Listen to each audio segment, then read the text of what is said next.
Imagina que tienes $1.000.000. Lo entregas a uno de los inversores más respetados de Wall Street. Pasan los años. Cada vez que miras tu cuenta, todo parece ir perfecto. Tu dinero crece. Un año ganas un 10%. Al siguiente, otro 12%. Incluso cuando los mercados se hunden, tu inversión parece aguantar. Entonces llega diciembre de 2008. Una crisis financiera está haciendo temblar al mundo.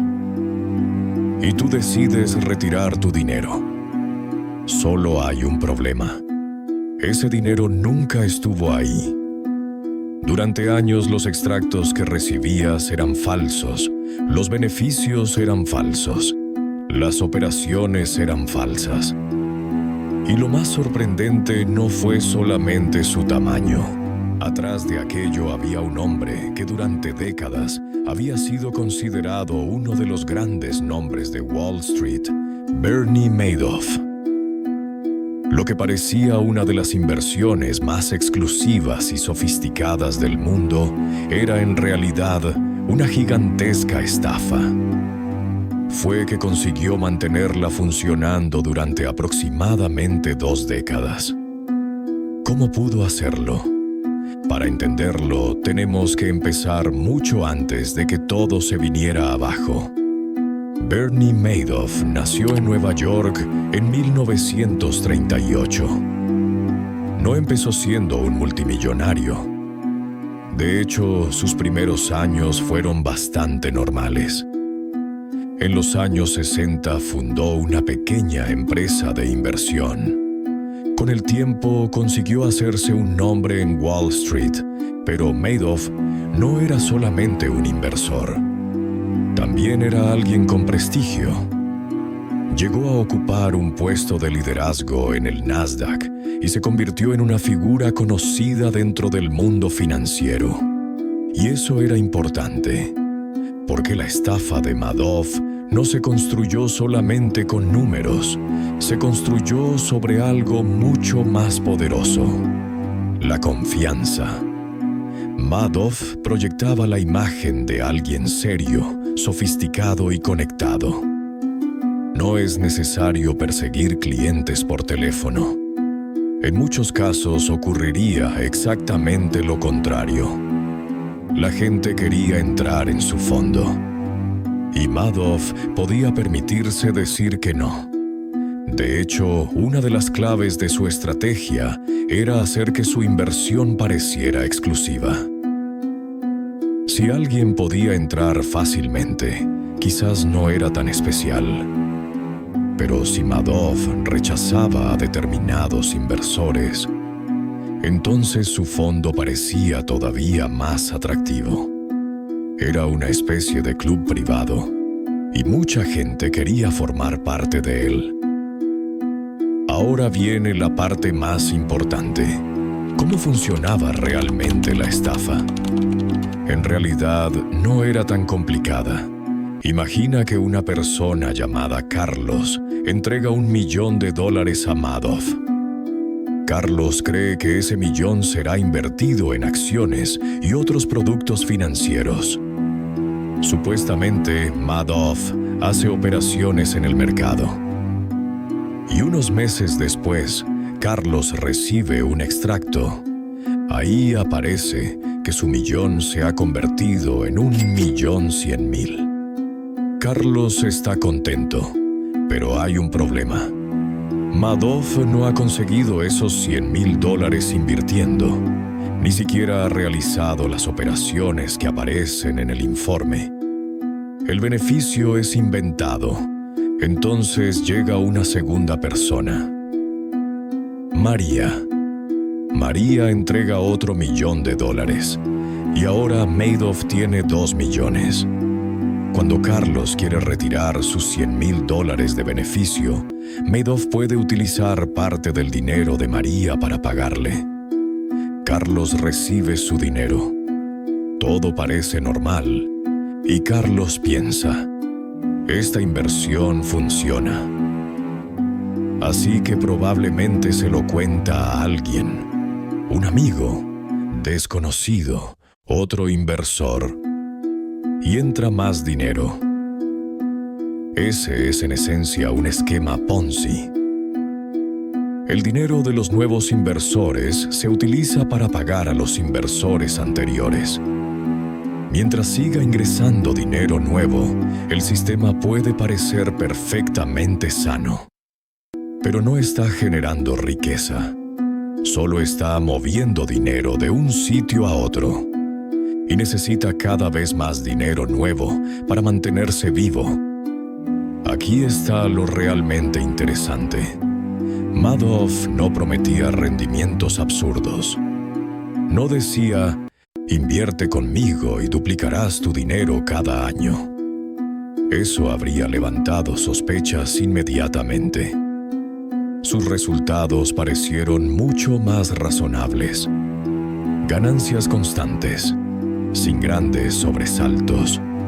Incluso cuando los mercados atravesaban momentos difíciles, las cifras de Madoff parecían mantenerse sorprendentemente estables.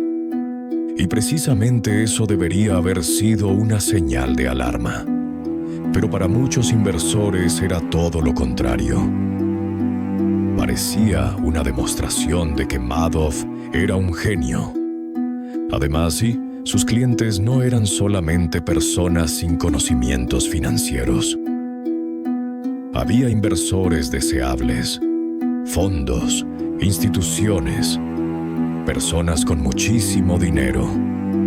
Y aquí aparece una de las partes más incómodas de toda esta historia. Ser inteligente no significa ser imposible de engañar. De hecho, cuando muchas personas inteligentes confían en alguien, esa confianza puede contagiarse. Uno piensa, si esta persona ha invertido aquí, será porque lo ha comprobado. Y la siguiente piensa exactamente lo mismo. Así se construye una cadena de confianza. Madoff entendió algo que no tenía mucho que ver con las matemáticas. A la gente le gusta sentir que ha conseguido algo que otros no pueden conseguir. Si Madoff hubiera anunciado, todo el mundo puede invertir conmigo, probablemente habría resultado menos atractivo. Pero si alguien escuchaba, es muy difícil entrar. La percepción cambiaba. Parecía que había algo especial detrás. Y además, Madoff tenía una reputación que respaldaba esa imagen. Durante años había trabajado en el mundo financiero. Conocía a personas importantes. Tenía una empresa conocida. Y nadie quería ser la persona que dijera, creo que Bernie Madoff está mintiendo.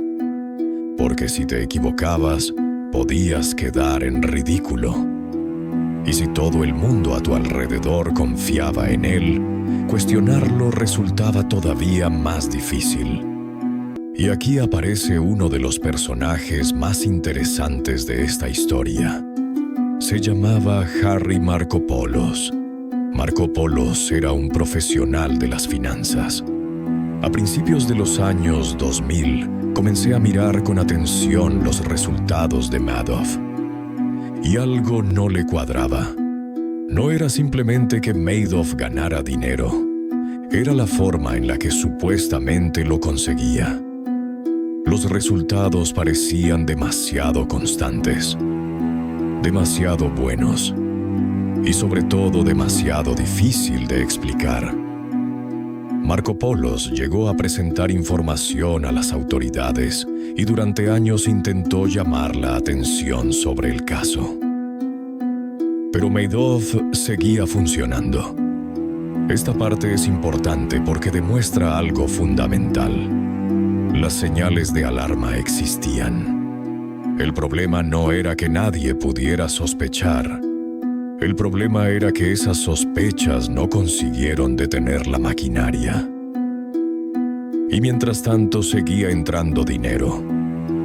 Al contrario, muchos dejaban las ganancias dentro. Si un inversor había depositado 1 millón y ahora su cuenta mostraba 2 millones, ¿por qué iba a retirar el dinero?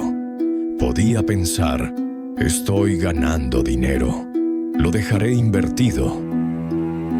Y eso era perfecto para Madoff, porque mientras los inversores miraban sus extractos y veían cifras cada vez mayores, no necesitaba entregarles ese dinero. Solo necesitaba mantener la ilusión. Pero entonces llegó 2008 y todo cambió. En 2008, el sistema financiero mundial entró en una de sus peores crisis en décadas. Los mercados cayeron. Los bancos tuvieron problemas. Millones de inversores perdieron dinero. Y de repente, muchas personas necesitaron efectivo. Los clientes de Madoff empezaron a pedir que les devolvieran su dinero. Y aquí estaba el problema. Madoff no tenía suficiente. Según la información conocida posteriormente, los inversores creían tener decenas de millas de millones de dólares en sus cuentas. Pero esas cifras no representaban dinero real invertido. Eran números sobre el papel. Madoff necesitaba conseguir nuevos inversores para poder pagar a los antiguos. Pero en plena crisis financiera, cada vez entraba menos dinero. La máquina empezó a quedarse sin combustible. A principios de diciembre de 2008, Madoff reunió a algunos miembros de su familia. Les contó que estaba teniendo problemas. La situación era insostenible y finalmente sus propios hijos comunicaron lo ocurrido a las autoridades. El 11 de diciembre de 2008, Bernie Madoff fue detenido. El hombre que durante años había sido visto como un respetado financiero se había convertido en el responsable del que sería considerado uno de los mayores fraudes financieros de la historia. Y entonces comenzó a aparecer la verdadera dimensión del problema. Los extractos de los clientes mostraron aproximadamente 65,000 millones de dólares. Pero hay que entender bien esa cifra. No significa que Madoff hubiera robado 65,000 millones en efectivo. Una enorme parte de esa cantidad eran beneficios ficticios. Dinero que apareció en las cuentas de los clientes, pero que en realidad nunca se había generado. La cantidad real de dinero que los inversores habían entregado era mucho menor, pero seguía siendo gigantesca. Y detrás de esos números había millas de personas que habían perdido sus ahorros. Había grandes inversores, pero también personas normales. Personas que habían confiado sus ahorros para la jubilación. Familias, fundaciones, organizaciones benéficas. Personas que pensaban que tenían suficiente dinero para vivir tranquilamente durante el resto de sus vidas. Y de repente descubrirían que gran parte de aquello que apareció en sus cuentas simplemente no existía. Para algunos, el golpe no fue solamente económico, fue personal, porque no habían perdido dinero en una inversión que salió mal. Habían descubierto que alguien había estado mintiéndolos durante años. En 2009, Bernie Madoff se declaró culpable de varios delitos. Fue condenado a 150 años de prisión. Tenía 71 años. La sentencia prácticamente garantizaba que moriría en prisión. Y así ocurrió. Madoff murió en 2021, mientras cumplía su condena. Pero su historia dejó una pregunta que todavía resulta incómoda. ¿Cómo pudo ocurrir algo así? Porque sería fácil pensar que Madoff simplemente engañó a miles de personas. Pero la realidad es más complicada. La estafa funcionó porque combinó varias cosas. reputación, exclusividad, confianza, complejidad, falta de transparencia y sobre todo una característica muy humana: la tendencia a confiar en algo cuando todo el mundo a nuestro alrededor parece confiar también. Hay una idea que resume perfectamente esta historia. Cuando alguien te promete una inversión extraordinaria, lo importante no es solamente cuánto dinero dice que puedes ganar. La pregunta importante es: ¿de dónde sale ese dinero? En el caso de Madoff, durante años los inversores recibieron informes que parecían demostrar que sus inversiones funcionaban. Pero los informes no eran la realidad, eran parte de la ilusión. Y quizás esa sea la parte más peligrosa de cualquier estafa financiera. No necesitas convencer a alguien de que algo imposible es posible. Solo necesitas construir una historia suficientemente creíble y conseguir que la persona deje de hacer preguntas. Bernie Madoff consiguió hacerlo durante aproximadamente 20 años, hasta que llegó un momento en el que los inversores quisieron recuperar su dinero al mismo tiempo. Y entonces la ilusión se derrumbó. Porque una estafa Ponzi puede sobrevivir mientras siga entrando dinero. Pero tarde o temprano llega la pregunta que no puede esquivar: ¿dónde está mi dinero? Y en el caso de Bernie Madoff, la respuesta era mucho peor de lo que nadie imaginaba.